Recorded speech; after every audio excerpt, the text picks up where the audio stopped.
You might have expected to hear a trumpet, but you only heard the mouthpiece. The mouthpiece. What does Kuf have to do with the mouthpiece? What does Kuf have to do with a scythe, a sickle of harvesting? What does Kuf have to do with a monkey? The word Kof, spelled Kuf Vav Pei, literally is the word monkey. And as we looked at the other letters, Aleph means ox, Bet means house, Gimel means camel, Dalet is something hung like a door. A door is hung by the hinges on the wall. Hey means the, but it also, as we talked, it's like a window or an illumination or to reveal something, to disclose something. Vav literally is a connector. It means and we talked about the Vav man being the one that connects this to that. Zion is a weapon. Tet is a fence. Tet is something that spins, and so there's the picture of the full basket, there's the picture of the potter's wheel. Yod literally is a hand, and Yod basically as a prefix means he will. Yod as a suffix means my, so it's speaking of the artist. So what I'm trying to show you is that in every letter, I'm trying to give you an overview where we are so far. In every letter, the name of the letter itself literally describes what the letter is all about. So it's not so hard necessarily to read Hebrew if you know the names of the letters, and if you know what the letters mean, that's one level of understanding. So if we progress through, Kaf literally is an open hand. Lamed means teach and learn. Mem is water. Nun is fish, or that which is engaged in the activity of life. Samech is a prop or a support structure. Ayin literally is an eye. Pei is literally a mouth. Zadi means righteous. Remember we had this harpoon, the shape of the letter Zadi last week. So here we are at Kuf, and it means monkey. So what has a monkey got to do with this? Suddenly that's a kind of a little bit of a strange connotation. Resh, the next letter for next week, means head, but it's also, again, if you look in the Red Dictionary, it's chief or summit, but also it can mean, similar to Aleph, foundation and the basic principle. So you could say, well, that's where you start, right? You start at the foundation. So that's kind of like the first thing. But then also when you get up and you put the roof on, if you're doing a building project, well, which one is the top? Which one is the resh? Well, there's these two concepts of principal matters. Sheen means, it's where we get the word shine, it means teeth. Teeth consume, so teeth can also mean fire, not just teeth that eat. And then Tav, shaped like an X, is literally the sign or the mark, something at the end, and it's the last letter. So this is just this overview. Why am I giving you an overview for Kuf? We've tried to kind of give you an overview each week. This picture here, see, it's the same picture on my shirt. It's also the same picture down here on the chart. I have the explanation back there. Does somebody mind grabbing me that so I don't have to run down there with this? On the, right next to the white thing there. I'm going to address this picture real quick. Maybe I can leave this up here as a reminder. Thank you very much. In the book, the last book, the Tav book of the canon of the scriptures, it's called the Revelation. Sometimes it's called the Apocalypse, but it's the revelation of Jesus Christ. That's the way it's listed, but other people call it the revelation of John. It's actually what John saw. And it's generally regarded that the book of Revelation is pictures or images concerning what comes at the end, what comes later. I've heard it said that, oh, we got one here, Jamie, I had it sitting there, thank you. I've heard it said that some Jewish scribes consider the book of Revelation to be plagiarized, to be the stolen book. It's like, well, what does that mean? It means they ripped it off from some Old Testament writings. That the images, the concepts, the things embedded in the book of Revelation are not Christian. They're not this New Testament gospel. Now, I'd have to go through and regard the study and try to pick out, well, what are they talking about? But what I'm saying is, the stuff at the end is an overview, you might say, the stuff that's in the book of Revelation, concerning the things that we've already been given. This letter Kuf,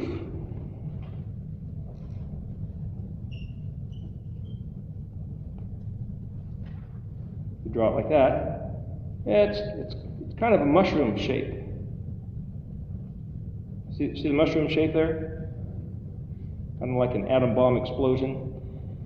It's also the kind of picture a helicopter, right? It's got the rotary blades up here, and the helicopter rises up and sets down. Does anybody know that song that was playing in the very beginning? Kumi Ori. Does anybody know what Kumi Ori means? Does anybody know what Kumi? Does anybody recognize the word or ori? Light. Okay. Come light. So ori is aleph vav resh. And ori, you add a yod at the end. That means basically my, and aleph vav resh is light. But kumi is actually kuf vav mem yod. Well, here we have this word kum. It sounds a lot like the word comb. Well, there's two types of comb, and I'm trying to show you the similarity between some English words and Hebrew, is that a comb, I'll draw it this way, it has all these teeth that stand up. That's literally what kum or kumi means. But a comb is also, you see this a rooster, and he has this thing on his head. That's also a comb. It's the same thing. It means to stand or to arise. So the phrase kumi ori means arise and shine. But if you look at the Hebrew words literally, my light is not the word to shine. Sheen sometimes can have a word of a connotation of to shine, and there's some other words that can mean shine. Kuf resh nun,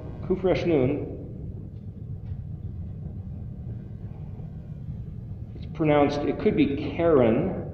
It's also where we get the word corona or cornea, that which gets hard. You get older, sometimes your cornea gets hard. But it's also the word for horn, and it says that when Moses came down from the mountain, he had horns. And so I've seen pictures of illustrations people have made of Moses, and he's got these horns coming out of his head. And it's like, why does he have horns? Because they're radiating beams shining. That's this word here.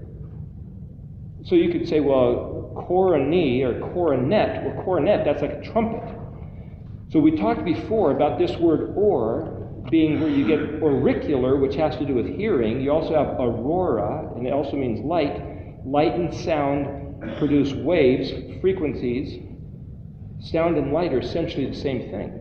Just we have different receptors, eyes and ears, but essentially the same thing. And in Hebrew, it's like the same word. And then there's other English words that come out of the Hebrew, which kuf resh nun has to do with trumpet noise. And so when we get the menorah, equivalent with the letter Samek, and I was saying that it lines up with the Feast of Trumpets. Well, what's the relationship between the trumpet and the menorah? You fill the menorah with oil, and it produces a fruit of light. You fill the trumpet with breath, it produces the fruit of sound. It lines up with the Beatitude, where he said, "Blessed are those who hunger and thirst after righteousness, for they will be filled." I'm trying to show you different patterns. So a lot of this study that we're doing is all about the patterns of seeing the pieces of the Mishkan in the scripture, seeing the meanings of the letters of the alphabet in various scriptures, and blending them together, appropriating them together, and then using the red dictionary then I mentioned this crazy 8 concept. And again, what that is, it's a kid's game. You play with a deck of cards. There's 4 suits, usually in the deck of cards, and then there's a bunch of numbers. And so if somebody were to play, like I said, 4 of diamonds, the next person can play any 4 or any diamond. And if they don't have that, they can throw down a crazy 8, which means, okay, you can do anything you want. You can change it to whatever you want. But the idea is, if you know what the alphabet is, and if you know what the Mishkan pattern is, then when you see one thing, you can jump to, for example, this letter Samik here in the orange. Today, purple shirt, got the purple letter Kuf. Look at the letter Kuf. You can look at any of these things related to the letter Kuf, and if it reminds you of something else, you can jump off from that meaning and go into another part of your study. So the reason the very first week, the Aleph seemed like it was all over the place. And then the next week, I showed you the picture of the banyan tree, which is a physical manifestation of the concepts I was trying to tell you at the week of the Aleph, which seemed like they were all over the place, but they're not all over the place. They're connected. Like the banyan tree has roots and branches that connect like crazy all over the place. And you can get apparently many acres of one tree. And so the idea is, how do you make these connections in Hebrew? It's this type of a thing, where I'll go into some of the things later and show you what I mean by this type of crazy 8 connection. What I'm trying to show you about the letter Kuf is, what has that got to do with Kumi Ori? If it has to do with the word Kumi is Kuf and Mem, and it has to do with arise and shine, because what? Well, the thing about the Kuf, what are monkeys known for? Jumping around, and what else? What does a monkey do that nobody else does? So he can leap from here to there, right? He's also got this long arm of a reach. So here in a picture form, you've got this long-armed reach. This is a pretty long blade coming out there. And it's kind of this Kuf notion. If you have a sickle like what's drawn on the communist flag, which is a smaller reaping sickle, it would be shaped like that, right? Same concept. Interestingly enough, and I could do this, there's a lot of things I can read about the letter Kuf and let you get these ideas. The concept of harvesting is in the letter Kuf. All the words, not all the words talking about harvest, but a lot of them incorporate the letter Kuf into those words.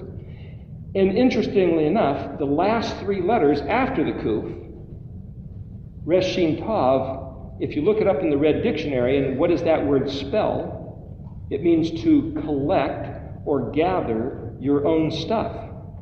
So what do you do when you harvest? You cut down, and then you pick up your stuff.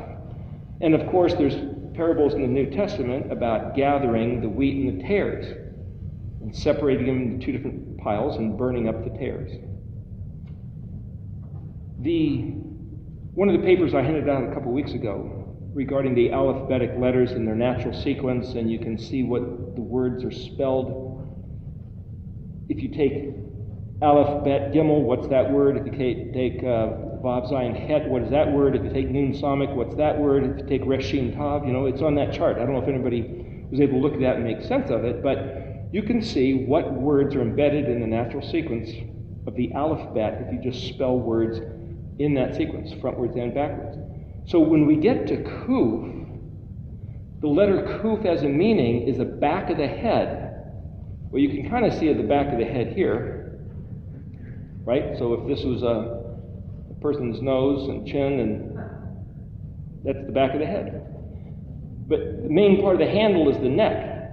And the neck, literally, nexus is a Vav concept, and it's that which joins this thing to that thing. But nexus is also that which turns around. All these other words are embedded in words that have the letter kuf in them. So you could say, well, when David killed Goliath, he lopped his head off.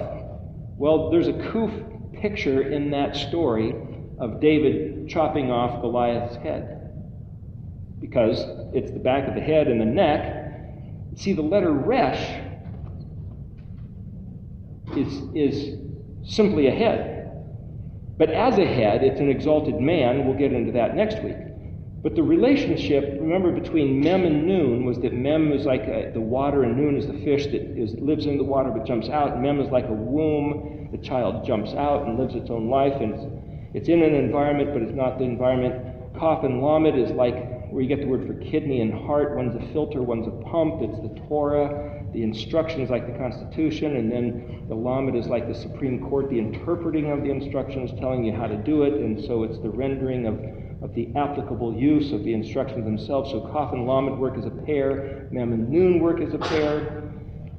Ayin is an eyeball, Pei is a mouth, and there are these two ways that Samik is what you're supposed to do is either righteousness or wickedness. Ayin is the scales, and so you're supposed to do this, and then you get evaluated. Then Pei is the mouth that explains, but if you look at the occult, Ayin, instead of the Pei, the words of his mouth, and you're going to get in trouble. I'm trying to show you the way these letters are related to each other in their sequence. Samik looks like kind of a tree with branches, and Ayin is also like a fruit, and the fruit is what you inspect to see if the tree's good. And so Ayin is not only an eye, but it's what you do with your eye. You consider, you weigh, you measure, you calculate, you assess. Pei is the festival of Sukkot, where you have to do with mouth things, so you're speaking, you're singing, you're fellowshipping, you're eating, you're breathing, And then Zadi is this sprout after the Samik Ayin Pei. So there's this picture here of you come into, let's go back to the Mishkan pattern. You're out in the darkness. That's the place of Vav and Zion, a man and a weapon, or the moat and the bridge across the moat in order to get into the Het. Once you get into the Het, you're in a whole different place.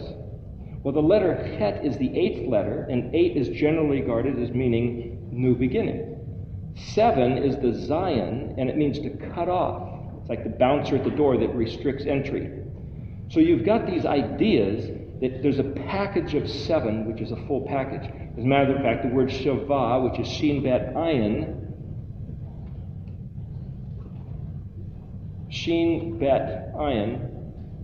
or you can add a Vav in here, Shavua, means 7, or a package of 7. It also is the word for an oath, or to swear an oath, or the obligation of a sworn oath is a 7. So this first full package of 7, there's this cutting off, and then you've got this fence, this Het, which is another matter. So everything inside the Het is another matter than what was outside the Het, cut off, limited by the 7, the Zion. Well, there's 2 weapons in the alphabet. There's the Zion and the Zadi. See, Kuf isn't exactly a weapon. It's a concept of a shape of a harvesting tool, and if you were going to get harvested, you might think of that as a weapon, but it's not a weapon per se. But the Zadi is a fish hook or a harpoon, and the word Zad, it means hunter. And we talked about the letter being like a hunter with his knee up in the air and these other connotations in the design of it. So you got these 2 letters that are weapons, or they both do some cutting business. Of course, Kuf cuts also. But the letter after the weapon, like the Het, the Kuf is the letter after the Zadi. So there's a relationship now between the Kuf and the Het. There's other types of relationships in the letters. Like I said, there was Mem and Nun, there was Kaf and Lamed. You've got 2 letters which represent men. You've got the Vav, and if you look up the chart here, it says Ben, and you'd have to know how to read this, but it's Yod Vav Samik Pei, which is Yosef. There's this concept of 2 Messiah notions. Is it 2 Messiahs? Is it one Messiah coming twice? Is it one Messiah with 2 aspects of his mission? There's Ben Yosef in the position of the Vav man, and then there's Ben David in the position of the Resh man. Well, the Resh is an exalted man, and you might say the Vav is kind of like this concept of the common man. And then, so if you go back and read the story of Joseph and what happened to him, you'll have this picture, what some people say is the first coming of the Messiah. His brothers didn't like him, they wanted to kill him, they sold him for 20 pieces of silver, he was thrown in the dungeon, he was elevated to prestige, he hid his identity, then he reveals his identity. There's more things to the story, and you can take it this way or that way. But the point is, that's different than the story of David. Of course, David was also despised by his brothers. He was the least, and finally he was picked by Samuel and anointed king and became the greatest king of Israel. But that's not true. You'd think, well, was he the greatest king, or was Solomon the greatest king? I heard someone say neither was the greatest king. Joseph was the greatest king of Israel. It's like, was Joseph a king of Israel? Depends what you mean by king. Joseph ruled over his brethren, and he stored up the wealth of Egypt, though he was in a position of what's called vizier of Egypt, and he gave all the loot, basically, in the positions of authority to his family. I mean, he really provided for his people. What I'm saying is that there's these different models where if you're reading the book of Joseph, and the story of Joseph, and you think, what does that got to do with the Vav? Then you're reading about David. What does that got to do with the Resh? Well, these two letters are men, the Vav and the Resh. The common man who is zioned, slain, cut off.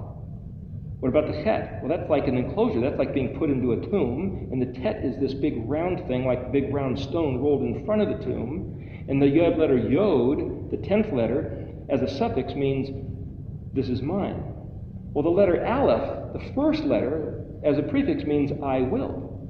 So we talked about this before at the week of the Yod, where you could look at the Aleph through the Yod, the first 10 letters, and read the whole thing as a story saying, I will do this of my own accord, myself.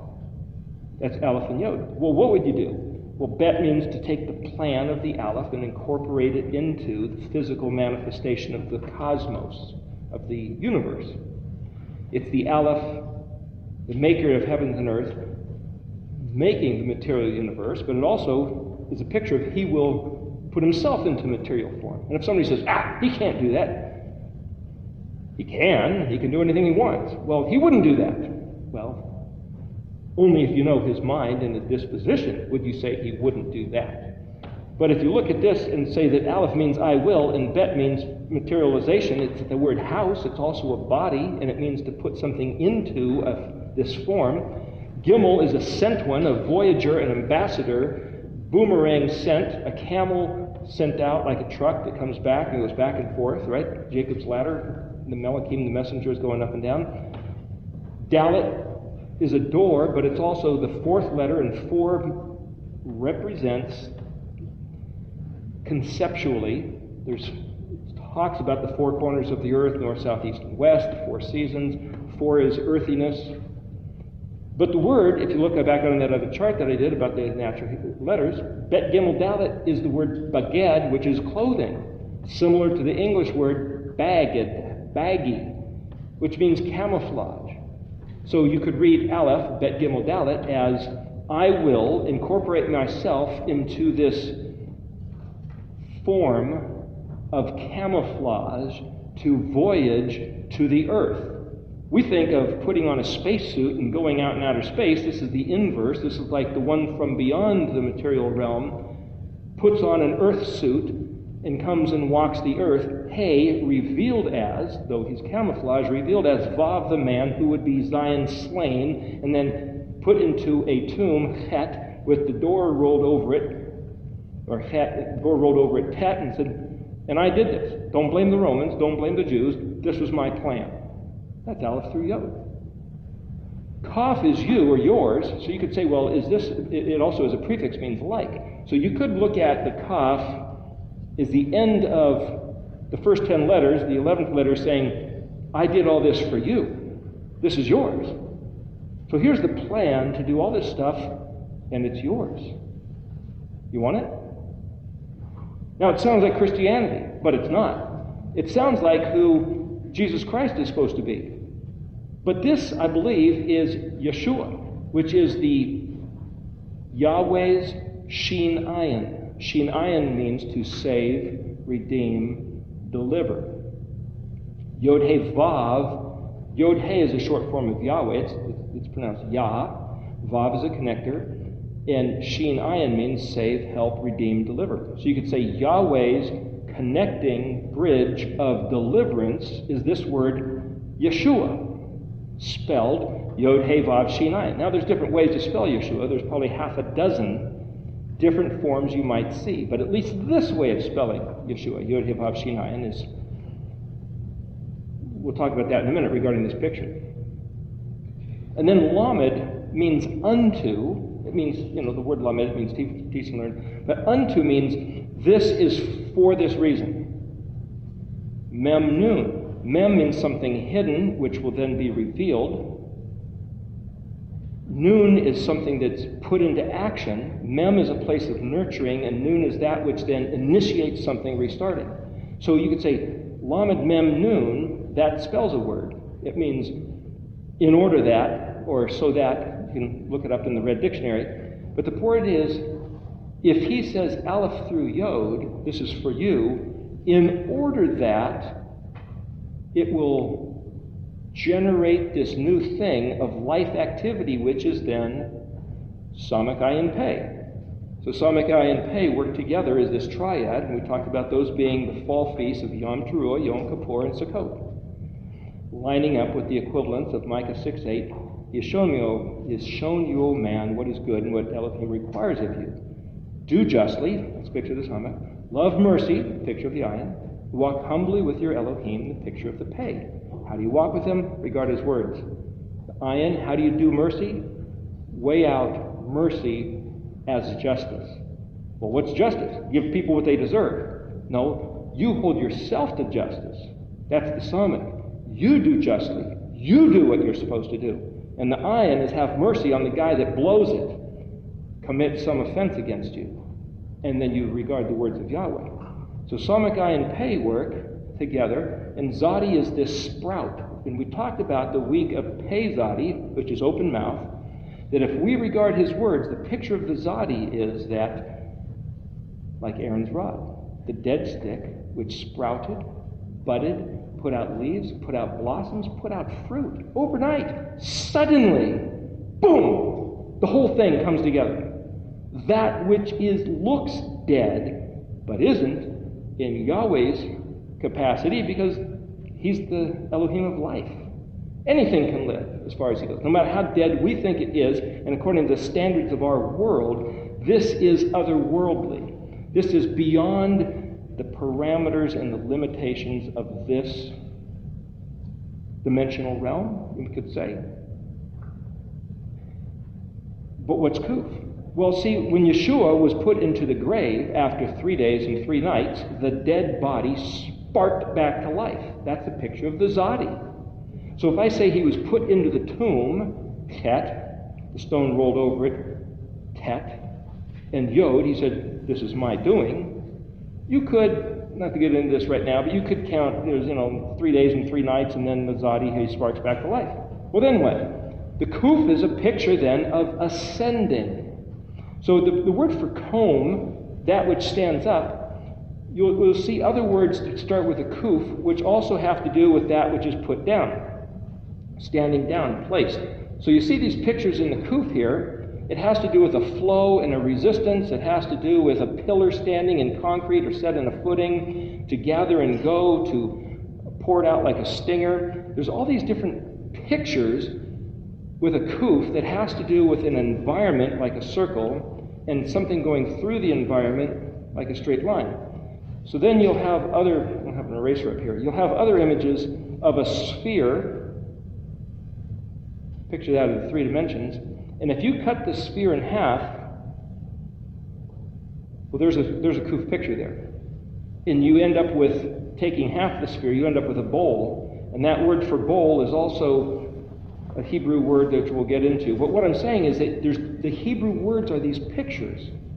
This happens to be a Greek letter of phi, and if you look at what that letter means, it's up here. It has other connotations too. But see, this is where you can take these one issue and run off with other things, the crazy eight sort of concept. The idea of the kuf, if you come into the het, the big white fence, the pillar of fire, like an exclamation point, over the Ark of the Covenant, the Zadi, and then the billowing pillar of smoke, like a big question mark. So we've used the image of the exclamation point and the question mark being like the kuf, which is exclamation point, question mark, right? You can see that in the kuf, the pillar of fire, pillar of smoke. It's that which rises up, it's that which comes down. The Shekinah glory cloud, as it's called, is that. When Yahweh was at present with his people of Israel, this cloud, this pillar of fire, touched down and was hovering right there over the Ark of the Covenant. Well, I've heard it said that the Holy Spirit is the feminine aspect of Yahweh. And it's like the word ruach, that's breath or wind, that's not feminine, it ends with a het. And the feminine ending is the hey, the male ending is the vav, though it doesn't necessarily mean male and female, it's just masculine and feminine endings of words. But the word, thank you, the word, I'm trying to play with ideas here to give you this overview, so you know where I'm going with this. The word amen, or amen, Aleph, Mem, Nun, is where we get the word faith.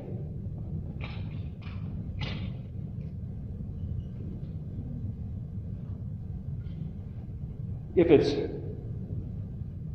Aleph, Mem, Nun, Hey, that you could say, well, that's a feminine ending. Is faith feminine?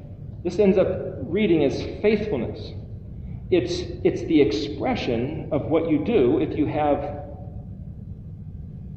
faith, but the word Aleph Mem Nun also basically means trustworthy and solid, somebody you can count on. Why? Because they will behave faithfully. Sometimes you'll even see the word with the hey here, and you could say, well, it means the faith, and sometimes it's without that, and sometimes it's with that. But the point is, I'm trying to show you that to think of the word that ends in a hey, oh, that's female. Not necessarily. For example, the word last week, Zadik, Zadi Dalet Kuf, or you could write it as Zadi Dalet Yod Kuf, which would be the righteous one. The one doing righteousness is pretty much this. Zadik is the concept of righteous. But if you're doing acts of righteousness, philanthropic helpfulness to people, it's Zadikah. Well, that doesn't mean if you help somebody you're being female. It's a grammatical form. So the word Sheken, Sheen, I think it's Sheen is where we get the word for neighbor or to dwell. And if it's, maybe there's a yod in here for Shekinah, but if you put a hey here, it's the fact that it's dwelling. It's in the process of dwelling.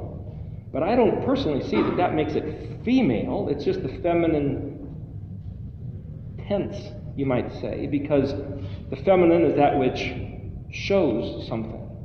For example, there's this other word, which I understand they talked about at the conference, the Hebrews conference, which was Ayin, Zion, Resh, Azar, and this was, I believe it was Nun, Gimel, Nagad, I think that was a Hey.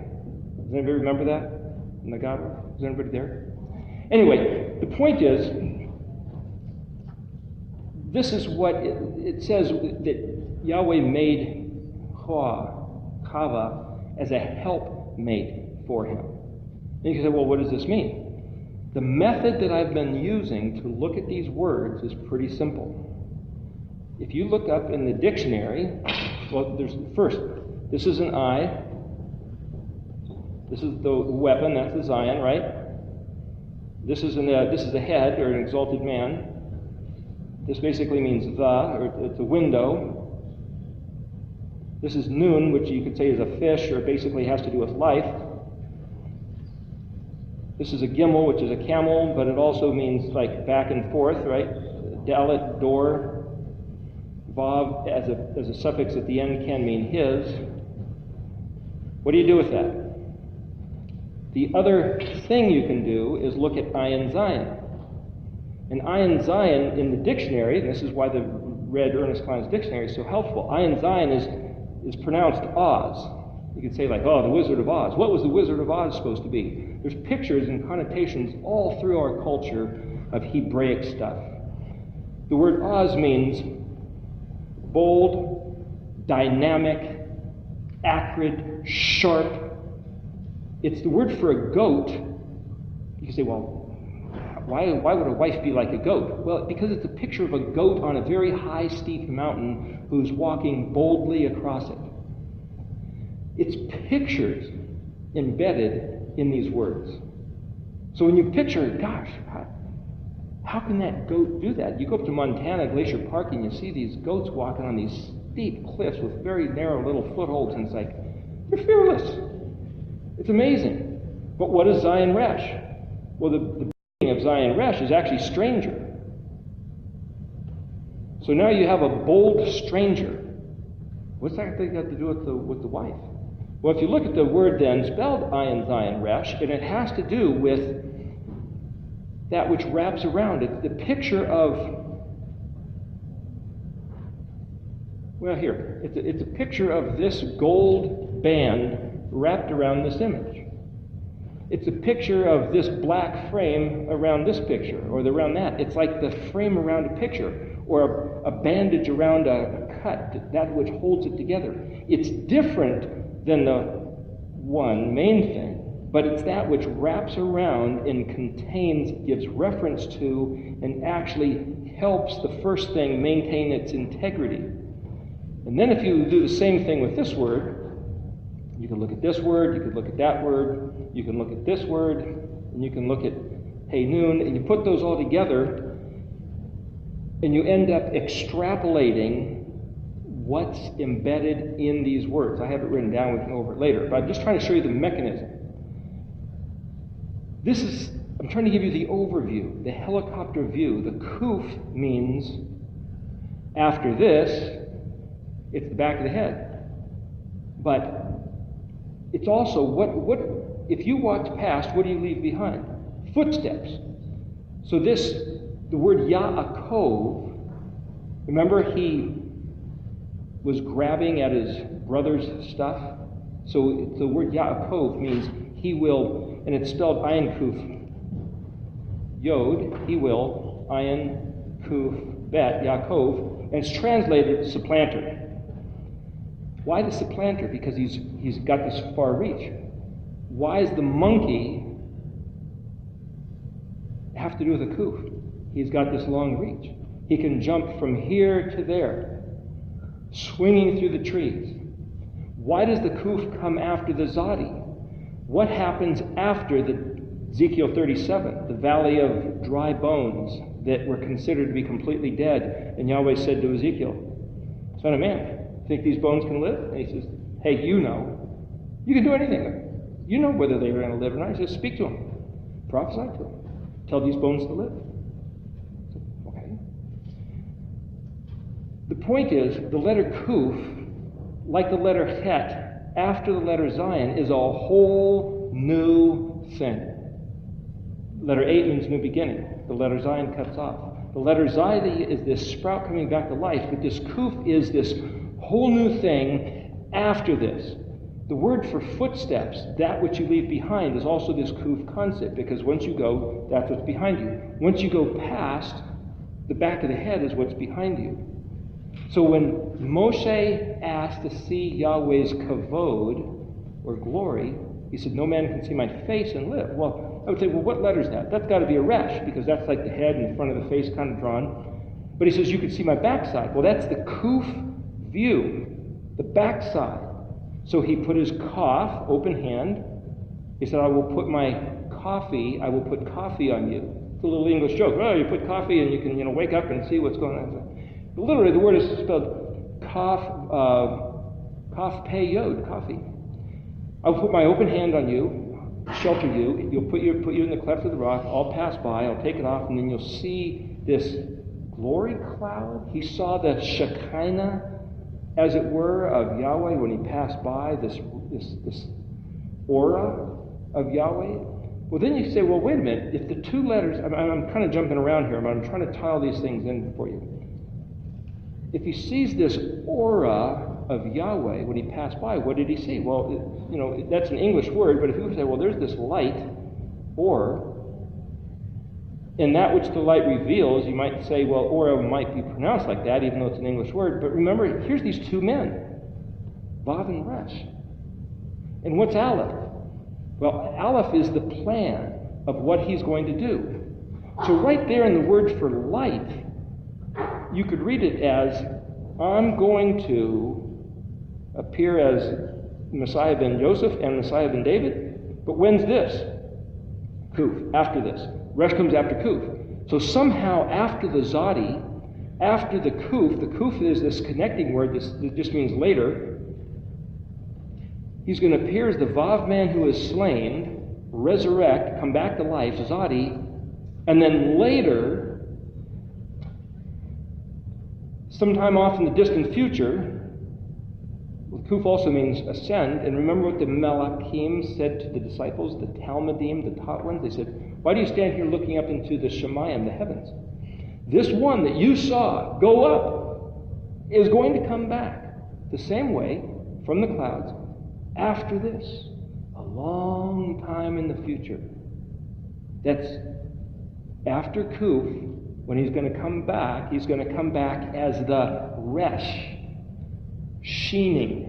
Now, sheening may mean shining, and it may mean this is El Shaddai, but also remember, sheen is fire. So when he comes back, as the New Testament tells us, he's going to torch his enemies. He's going to burn up the wicked, like one burns the thorns and the tares. And so you read this alphabet, and you say, well, here's this picture of this sprouting back to life, and then there's this threshing, where the exalted man burns up something, his enemies, but he also talks about throwing even his own into the refining fire to see what we're made of. If we have done what he said, or our works, or our zadikah, the good things that we do, or whatever, they will be put into the fire and tested to see whether it's gold, silver, precious stones, and the wood, hay, and stubble will be consumed. That's right there in these letters. But it's not Christian. So what is this? The message from the beginning. The message from before there was ever a Jew or a Christian or a Muslim or a Hindu or a Buddhist or anybody else. These are God's words. Yahweh, we believe, put these letter sequence together, and he's saying, at the end, after this, see, the picture of the Zadi can also be every one of our regular lives where we die and we get buried, and all of a sudden one day we're going to wake up and go, uh-oh. So as I mentioned a couple weeks ago or last week, here's the picture of the little skeleton in the casket with kind of these big eyes. Like, imagine suddenly having consciousness again. It's like, gosh, I hope I was right. I hope I lived my life. I'm about to be put under the fiery refiner's fire and to see what my life consisted of.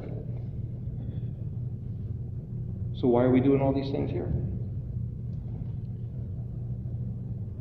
This same word azar is the same word as helper. So if somebody says, oh, he made a helpmeet suitable for him, the English version of that really diminishes what's embedded in these words. If we look at these concepts and say, what is Yahweh trying to tell us? You go back and read the alphabetic sequence. Let me go through them again in a little different way.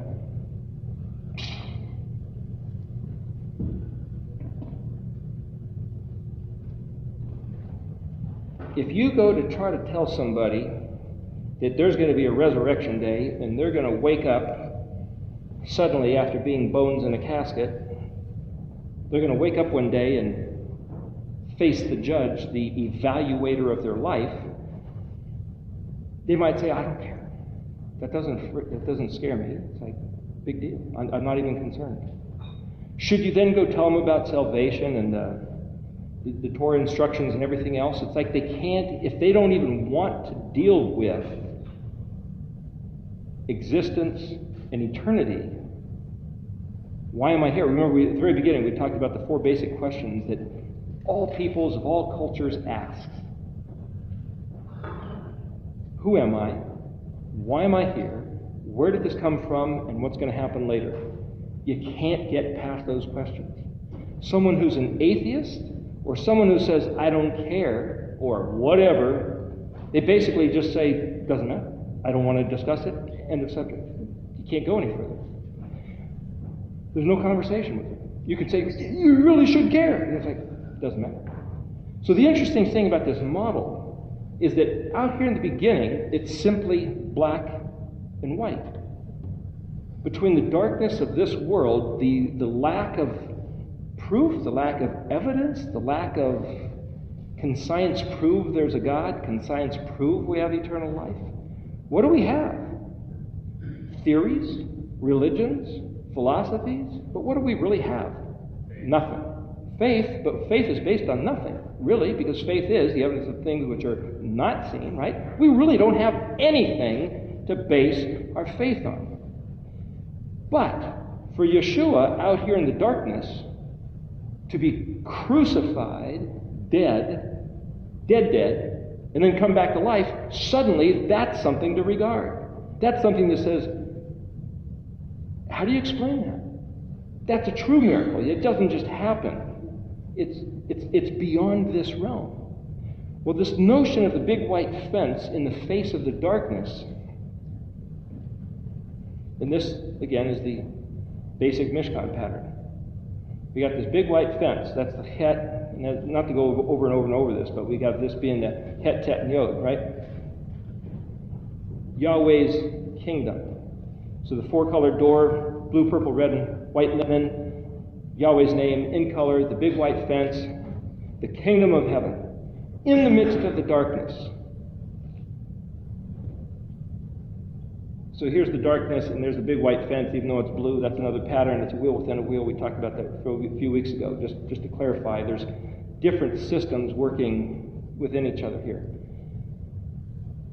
The first thing to regard is simply, you've got life and death, Vav Zion, and you have this picture of the kingdom of Yahweh.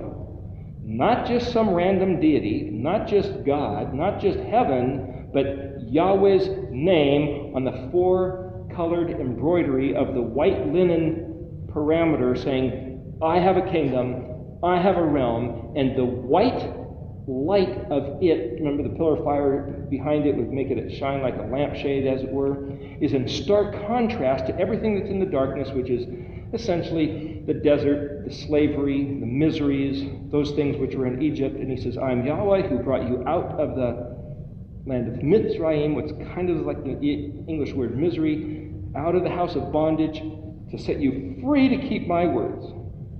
It's another form of bondage, but we're free to keep his words, because in Egypt they were not free to keep his words. My point is, the first voice, there's a word in Hebrew for voice. Does anybody know what it is? Cold. Cold. You know how to spell it? Yeah, well. Kuf, Vav Lamed, is the word for voice. Now, you might say, okay, does anybody know about the book of Revelation that he heard 7 thunders? And remember, he heard 7 thunders, but he was told, don't write down what you heard. Well, if you look in the Red Dictionary, this same word voice is the same as thunder. It's also a noise or a report. So I had these other fellows play these mouthpieces.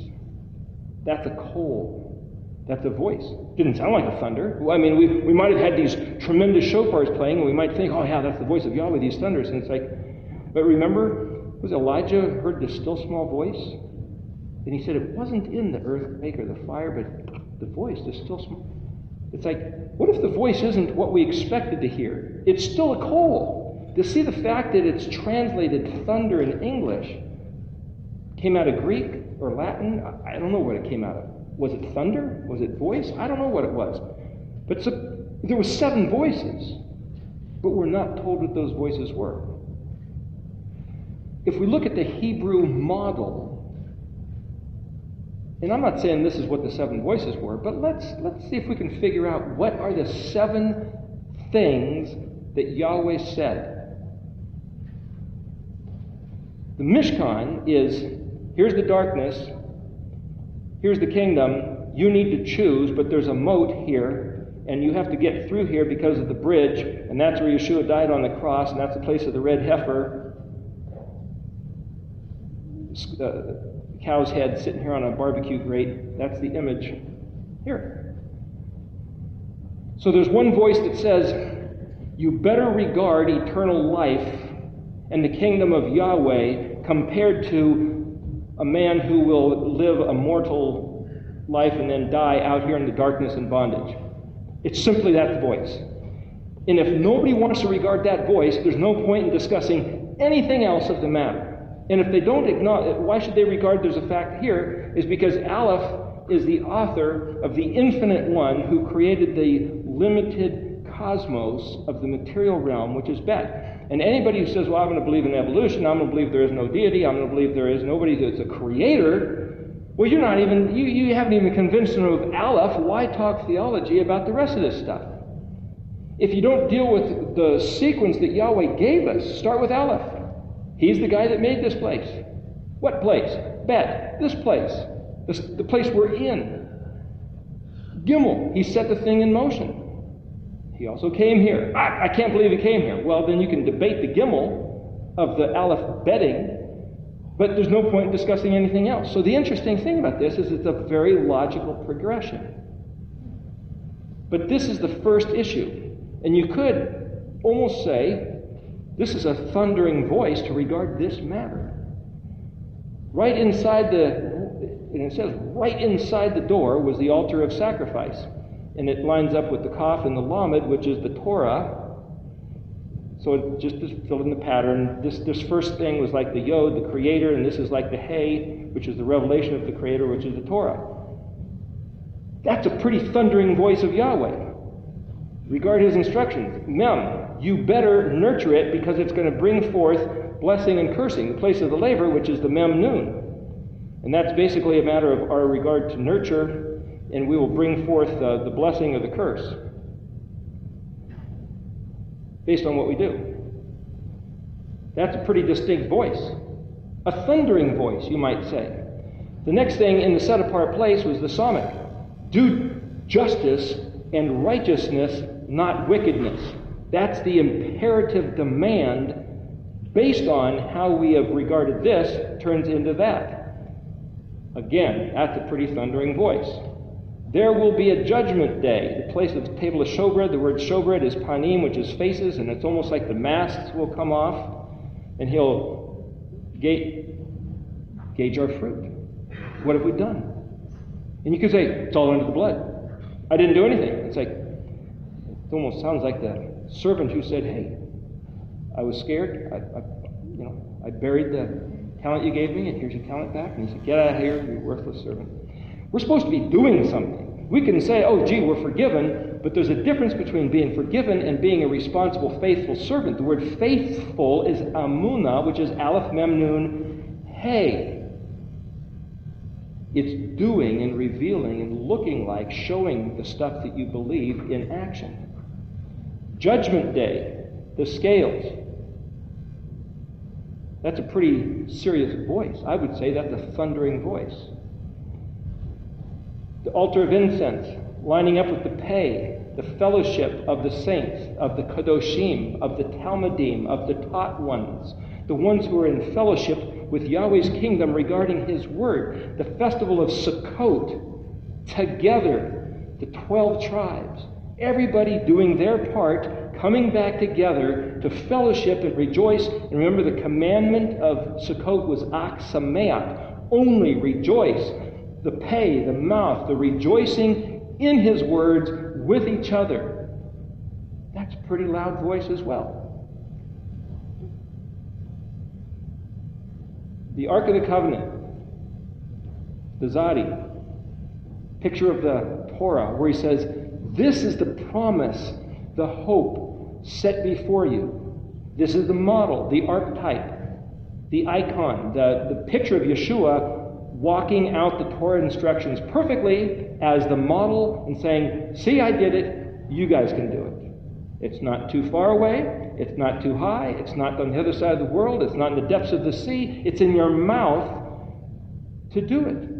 Eat unleavened bread, and when your kids ask you why are we eating unleavened bread, you'll tell them the story of the Exodus, and the Torah will be in your mouth. Everything's pictures and types and behaviors. There's 7 voices there. Any questions? Oh, here's the question mark and the exclamation point, which is the kuf. And remember, the lamed means teach and learn. It's the voice of authority. It's the shepherd's staff. And the vav is a connecting, like a nail, a hook, and a bridge. It's Yeshua, the man who came as the good shepherd. So here you could say the question mark and the exclamation point. Any questions about what the voices are? Yeshua, the man who came as the good shepherd to give us the instructions over the things that he gave the exclamation point over regarding the stuff that we are wondering about, is the coal of these things in the Mishkan. And these line up with every letter between the Vav and the Kuf. So here you have this box, the Mishkan itself, the fence as it were, and then the cloud over it, this mushroom-shaped cloud over it, is kind of like the cap of the box. And the interesting thing is, we talked about this a couple weeks ago, is that the word spelled Pet Kuf. If you don't know what this word means, look at the picture for a minute. You've got the kingdom of Yahweh with a definite perimeter. All it contains. What does it contain? The promise of the light of eternal life compared to the mortal death of a man. You've got the promise of something on the other side of the bridge that Yeshua, the Vav man, came to bridge for us. And if that weren't enough, the Tet is like the potter's wheel, and the Yod spinning around as he forms us to be conformed to the image of the Zadi.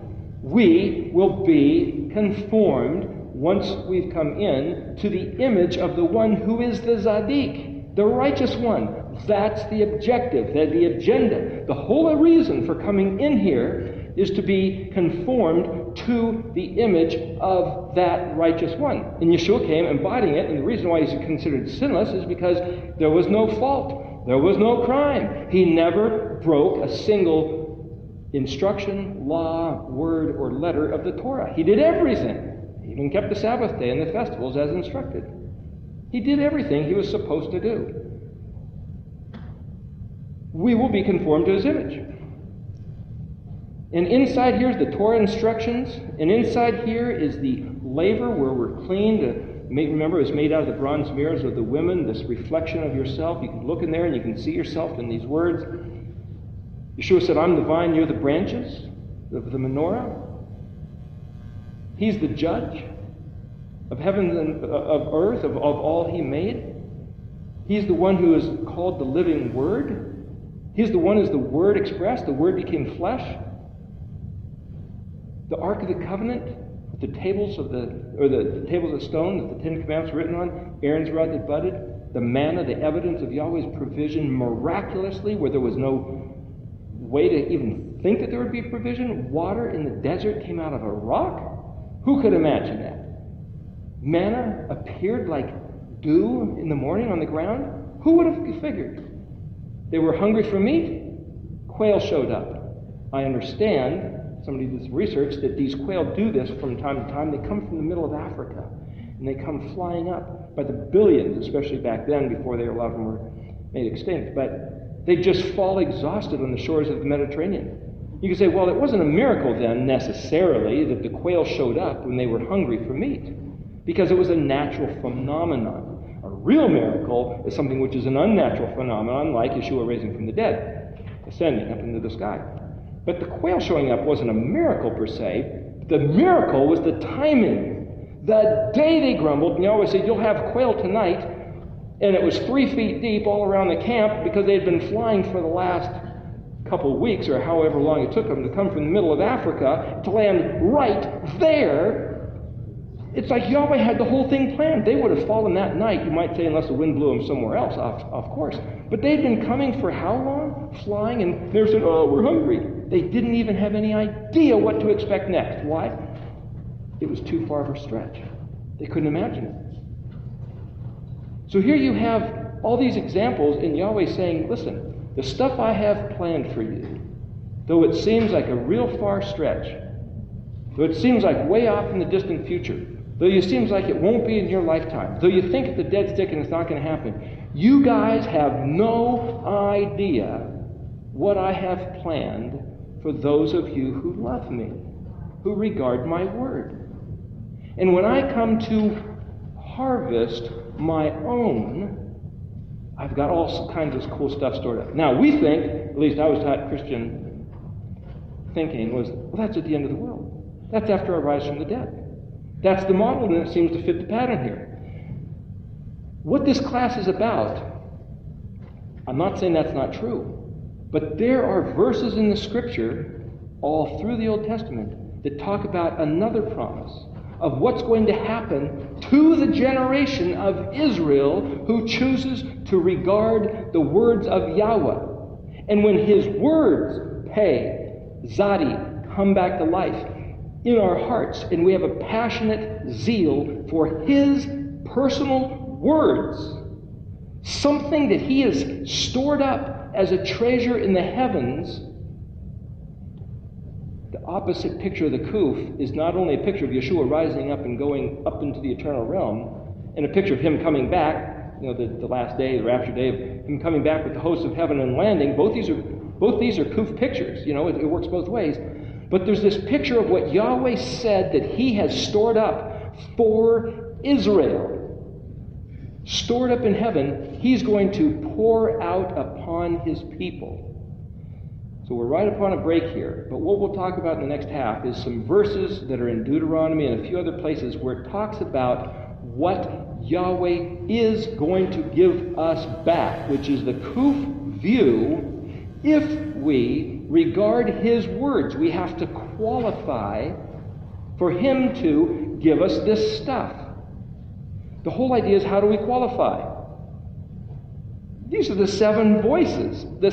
Each piece of this Mishkan pattern is a voice, a thunder. Is it what we expected to hear? Like going through this little mouthpiece? Each one of these pieces of the Mishkan are a mouthpiece of Yahweh. And it's like, what if this is what he was talking about all along?